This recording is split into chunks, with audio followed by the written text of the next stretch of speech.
সোমবার হাইকোর্ট অডিটোরিয়ামে ত্রিপুরা বার কাউন্সিলের উদ্যোগে আইনজীবীদের হাইকোর্ট সনদ প্রদান করা হয় এবং এই অনুষ্ঠানে প্রধান অতিথি হিসেবে উপস্থিত ছিলেন ত্রিপুরা হাইকোর্টের ভারপ্রাপ্ত প্রধান বিচারপতি ডক্টর টি অমরনাথ গৌড়। তাছাড়া উপস্থিত ছিলেন বিচারপতি এস দত্ত পুরকায়স্থ সহ অন্যান্যরা। কি রয়েছে বিস্তারিত প্রসঙ্গ শুনুন।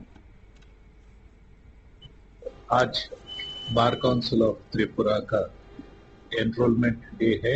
बच्चों का जो नया अभी वकालत पास किया उनका सर्टिफिकेट्स दिया जाएगा और ये एडवोकेट्स आज से प्रैक्टिस करने के लायक होंगे।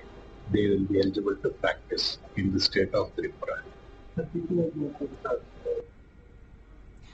আপনারা শুনলেন, অবশ্যই দিন আইনজীবীদের মধ্যে উপস্থিত ছিলেন বিশেষ করে বিচারপতি বি পালিত, লেফটেন্যান্ট অ্যাডভোকেট জেনারেল শক্তিময় চক্রবর্তী। অনুষ্ঠানটির সভাপতিত্ব করেন ত্রিপুরা বার কাউন্সিলের চেয়ারম্যান রতন দত্ত এবং আজকের এই অনুষ্ঠানে সদ্য গ্র্যাজুয়েশন করা 70 জন আইনজীবী হাতে হাইকোর্টের সনদ তুলে দেওয়া হয়। নিয়ে নিচ্ছি ছোট্ট একটি বিজ্ঞাপন বিরতির সঙ্গে থাকুন।